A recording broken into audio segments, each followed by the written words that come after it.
بركة وفقد موجع. Al-Ba'alawi, keluarga Ba'alawi, zuriat Rasulullah, mereka tidak hanya sekedar berdakwah, tapi mereka juga hebat dalam bidang tijarah. Mudah-mudahan kecintaan kita bertahan, bahkan bertambah di tengah fitnah akhir zaman yang luar biasa. Saya betul-betul dibantai oleh pengikutnya Ustadz Abdus Somad karena saya berusaha membantah fatwa dia tentang harokah istishhadiyah dan harokah intiradiyah. Nah, Ustadz Abdus Somad menggunakan fatwa ini untuk pejuang Palestina yang melakukan bom bunuh diri. Jangan katakan bom bunuh diri. Ini dikritik ulama Mesir.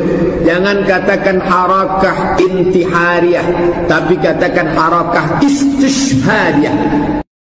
Apakah dia bisa ditangkap sebagai seorang ideolog, penganjur, fatwa yang memperkuat orang untuk melakukan gerakan-gerakan amaliyah teror seperti ini? Bisa sebenarnya. Harakah intihariyah, gerakan bunuh diri, itu pers barat yang mengatakan. Yang betul adalah harakah istishhadiyah, gerakan mati syahid. Abdus Somad yang harus sadar, ini kan membahayakan umat, Pak. Saya bantah itu. Ini kan bahaya. Dia menghalalkan orang pelaku bom bunuh diri. Kalau zaman Rasulullah pakai pedang terjun ke tengah-tengah orang kafir katanya. Dan dia juga menyalahkan orang karena itu dianggap sebagai bom bunuh diri. Katanya ini itu bom jihad katanya. Kan bahaya pemikiran seperti ini. Ini loh kalau kebanyakan ceramah tapi sambil memelihara Harley Davidson. Tempat tinggal saya memuliakan Al-Ba'alawi. Tempat saya belajar memuliakan Al-Ba'alawi. Ulama yang saya teliti memuliakan Al-Ba'alawi. Ini kayak gini-gini, ini kan upaya pemecah belahan semua. Belum dari kalangan oknum habaib. Pak, kalau berbicara tentang penghormatan kepada habaib, hanya ulama NU yang menyuruh kita itu untuk menghormati para habaib. Di negara lain biasa aja tuh ketemu habib. Maka ketika saya menulis biografi Hadratus Syekh, ulama-ulama gurunya dibagi dua. Ulama yang tinggi adalah para sadah, dan ulama di bawah yang bukan sayyid. Artinya apa? Hadratus Syekh Muhammad Hashim Asy'ari berguru kepada para Al-Ba'alawi. Semua biasa aja, hanya di Indonesia. Karena apa? Karena kita memang diminta oleh ulama-ulama NU untuk membangun kecintaan kepada Nabi, harus menghormati zuriyah Nabi. Ini diajari kepada kita semua. Tapi hari ini apa? Oknum-oknum habaib justru mencaci maki ulama NU. Kurang ajar nggak? Kurang ajar. Kenapa disebut syarif? Karena dia adalah Ba'alawi, keturunan dari Banahsan. Ada dari Rabithah Alawiyah, di kuburan di makamnya tertulis bahwa Sayyid Syarif Utsman Syahabuddin adalah keturunan Banahsan Al-Ba'alawi, dan beliau menikah dengan anak Sultan Istana Siak Sri Indrapura. Habaib-habaib yang arogan ini, mohon maaf, saya membedakan antara habaib dan kelakuan. Ini kan persoalan moral manusia, Pak. Manusia ini semua pendosa. Orang yang merasa paling suci itu paling sibuk menutup segala dosanya. Dan semuanya itu adalah Al-Ba'alawi, Al-Faqihil Muqaddam. Mereka adalah zuriat Rasulullah sallallahu alaihi wasallam. Saya nggak mau mencaci maki dia, enggak, tapi tolong ini diralat fatwanya. Karena imbasnya kepada umat sungguh luar biasa, Pak. Saya pikir dia anti Wahabi, ternyata nggak juga, sama kelakuannya. Saya itu anti Wahabi karena dia menganjurkan kebencian dan mengkafir-kafirkan orang lain. Ternyata ini sama. Ini yang saya maksud dengan upaya memecah belah kalangan Nahdien dari dalam. Yang mencaci maki saya karena saya melawan dari fatwanya UAS ini siapa? Orang-orang Madura juga, orang-orang NU juga, coba bayangin. Kalau sekarang lagi heboh hiruk pikuk begal nasab, tidak terjadi dan tak berlaku di bumi Lancang Kuning Riau. Karena cinta kita kepada kakeknya, darah mereka mengalir dalam cucunya. Mudah-mudahan kecintaan kita para habaib zuriat Rasulullah, kita mendapatkan syafaatnya insyaallah. Nggak usah Anda percaya dengan fitnah macam-macam, omongan macam-macam. Ustadz Abdus Somad HTI, Ustadz Abdus Somad Wahabi, nggak ada. Ini ada Sunnah Jamaah ini semuanya. Jangan percaya. Apalagi habaib ini Yahudi, jangan percaya. Lalu dia mengatakan wajib seluruh umat Islam mendukung khilafah. Yang jadi rujukan adalah Imamul Hakim dalam Al-Mustadrak ala Sahihain. Saya udah baca kitab ini. Solusi penyelesaian umat ini hanya apa itu? Khilafah. Tegaknya khilafah, maka selesailah masalah. Takbir. Katanya disohehkan oleh Az-Zahabi. Justru Az-Zahabi yang mengkritik kitab ini karena dianggap Imamul Hakim itu menulis kitab ini dalam keadaan pikun. Kapan rahmatan lil alamin itu baru dapat diwujudkan? Bukan dengan kenabian, bukan dengan Al-Quran di tangan, tapi setelah tegaknya khilafatul nubuwwah. Ini loh, kita kadang-kadang betul-betul dikelabui oleh narasi-narasi dan dalil-dalil agama karena mereka memanfaatkan ketidaktahuan kita tentang literatur agama.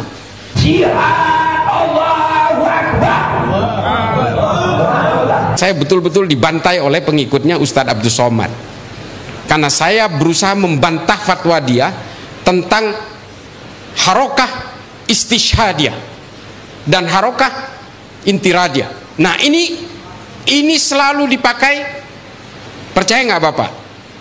Konon Ustadz Abdus Somad menggunakan fatwa ini untuk pejuang Palestina yang melakukan bom bunuh diri. Apakah dia bisa ditangkap sebagai seorang ideolog penganjur fatwa yang memperkuat orang untuk melakukan gerakan-gerakan amaliyah teror seperti ini? Bisa sebenarnya. Cuma kita tidak perlu melakukan penegakan hukum untuk menangkap orang-orang seperti Abdus Somad. Abdus Somad yang harus sadar ini kan membahayakan umat, Pak. Saya bantah itu. Ini kan bahaya. Dia menghalalkan orang pelaku bom bunuh diri. Kalau zaman Rasulullah pakai pedang terjun ke tengah-tengah orang kafir katanya. Di Indonesia hari ini, di hari ini, di abad modern ini tidak perlu pakai pedang, pakai bom aja meledakkan diri. Dan dia juga menyalahkan orang karena itu dianggap sebagai bom bunuh diri. Katanya ini itu bom jihad katanya. Kan bahaya pemikiran seperti ini. Ini loh kalau kebanyakan ceramah tapi sambil memelihara Harley Davidson. Saya nggak mau mencaci maki dia, enggak, tapi tolong ini diralat fatwanya karena imbasnya kepada umat sungguh luar biasa, Pak. Saya pikir dia anti Wahabi, ternyata nggak juga, sama kelakuannya. Saya itu anti Wahabi karena dia menganjurkan kebencian dan mengkafir-kafirkan orang lain, ternyata ini sama. Ini yang saya maksud dengan upaya memecah belah kalangan Nahdien dari dalam.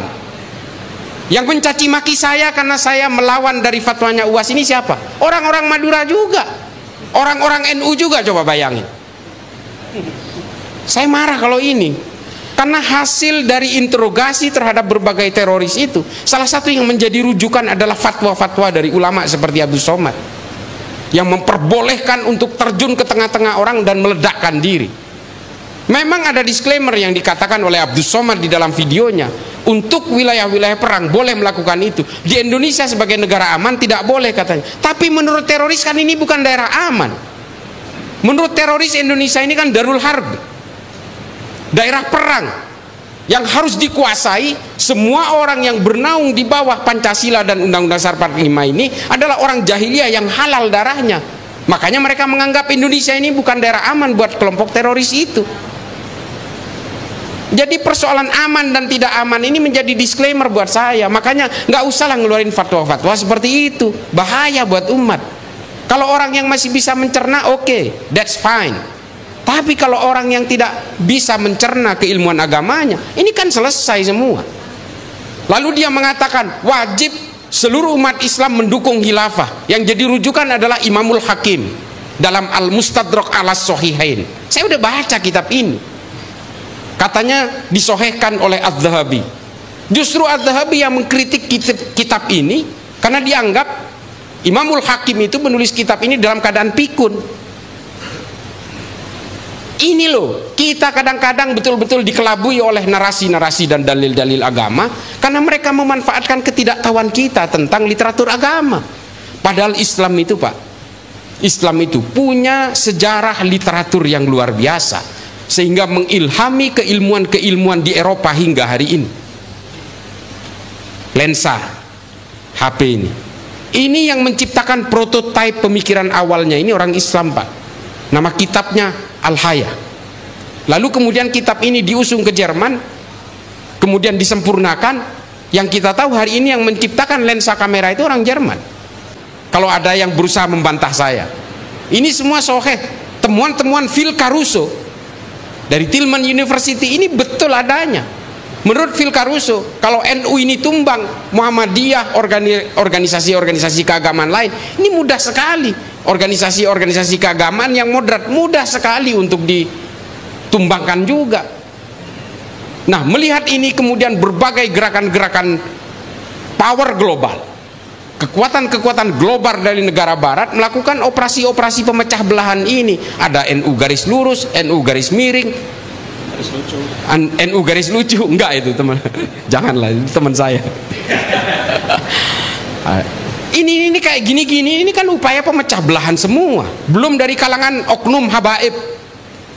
Pak, kalau berbicara tentang penghormatan kepada habaib, hanya ulama NU yang menyuruh kita itu untuk menghormati para habaib. Di negara lain biasa aja tuh ketemu habib. Serius, saya udah berkeliling, Pak, ke banyak negara. Saya ke Afrika berkali-kali, ke Asia Selatan, Asia Tenggara, Asia Amerika Selatan. Saya tinggal di Amerika 5,5 tahun. Semua biasa aja, hanya di Indonesia. Karena apa?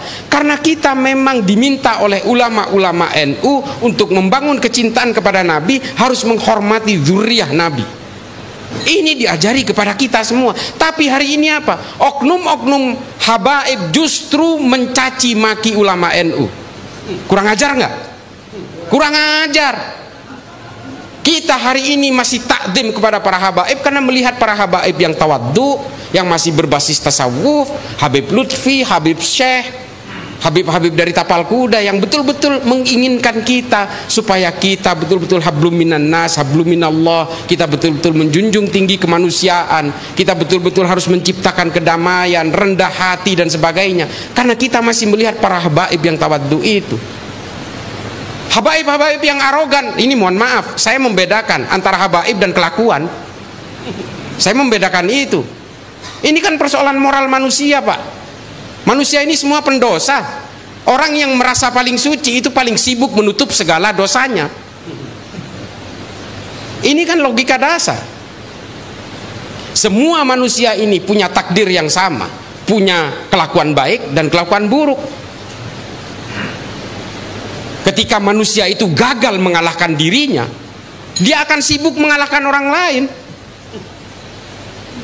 Ini loh, ini fihi ma fihi, ini Jalaluddin Rumi. Dan ini diajarkan oleh kiai-kiai saya karena berbasis tasawuf.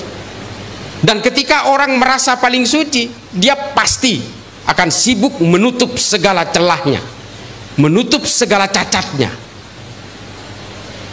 Kita nggak perlulah merasa paling suci, kita ini nggak punya sifat maksum kok. Kita bagaimana caranya kita menghargai manusia lain, kita menghargai dan membentuk perdamaian di antara seluruh umat manusia. Ini kan ajaran-ajaran kitab NU, Al-Mujalasah wa Jahirul Ilmi. Irsyadul Ibad juga menulis itu, bahwa kita betul-betul harus bertumpu kepada kemanusiaan. Habib Ali Al-Jufri, Al-Insaniyah Qabla Tadayyun, itu mengatakan sebelum kamu mengenal agama, kenali dulu kemanusiaan. Kalau enggak, kamu itu akan arogan. Arogannya akan mengalahkan konsep-konsep ketuhanan. Kamu akan merebut wilayah-wilayah ketuhanan. Kamu akan sombong karena agamamu. Ini Habib Ali Al-Jufri. Dan diterbitkan dalam berbagai bahasa. Al-Insaniyah Qabla Tadayyun, Humanity Before Religiosity. Saya punya dua, versi Arab sama versi bahasa Inggrisnya. Dan gak ada yang menerjemahkan ke bahasa Indonesia. Saya heran juga, padahal buku ini luar biasa ini. Cuma 21 halaman. Silakan baca, Bapak Ibu sekalian. Mungkin ada yang udah baca. Kita ini kan semua beragama karena keturunan, Pak. Bapak Ibu sekalian, para kiai, mohon maaf. Ini kata Habib Ali Al-Jufri. Takdir keimanan kita ini kan tergantung dari kelahiran kita. Saya Islam karena saya lahir di Madura, orang tua saya beragama Islam, kakek saya beragama Islam. Maka kemudian menjadi Islamlah saya. Kalau saya lahir di Manado, wah kulit saya putih, Pak, kinclong ini, glowing. Dan mungkin agama saya Kristen. Nah, Karena kelahiran-kelahiran yang kemudian merunut kepada keimanan-keimanan inilah, oleh kata Habib Ali Al-Jufri, kita harus menghormati orang meskipun keimanan itu tanpa kompromi, tapi dalam soal kemanusiaan kita tidak boleh berkompromi dengan apapun. Karena kita semua bersaudara dalam kemanusiaan.